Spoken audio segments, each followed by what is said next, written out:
নমস্কাৰ জনাইছোঁ সকলোকে আশা কৰিছোঁ সকলো ভালে আছে আজি মোৰ পাৰ্লাৰত এয়া ফাৰ্ষ্ট ক্লায়েন্ট একেবাৰে মৰম লগা সৰু ছোৱালীজনী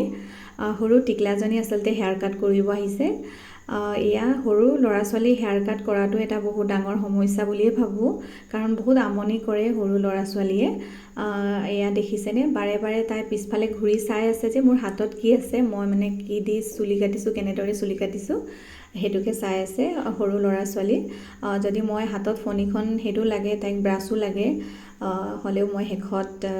হেয়াৰ কাট কৰি দিলো সৰু ল'ৰা ছোৱালী আমনি কৰে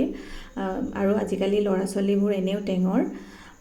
তাৰ পিছত ভাবিলো আজি দিনটোত মই কেনেদৰে কামত ব্যস্ত হলো অলপ ছুটিকে হলেও ভিডিও কৰি ৰাখিছিলো ভাবিলো আপোনালোকৰ আগতো শেয়াৰ কৰো আজি মই দিনটোত কেনেদৰে কাম কৰি ব্যস্ত হলো আপোনালোকেও যদি হেয়াৰ ষ্ট্ৰেট হওক স্মুথনিং হওক নেনোপ্লাষ্টিয়া কেৰাটিন প্ৰটিন ট্ৰিটমেণ্ট বা ফেচিয়েল ক্লিন আপ যদি বিচাৰে মোৰ লগত কন্টেক্ট কৰিব পাৰিব আজিলৈ ইমানেই ধন্যবাদ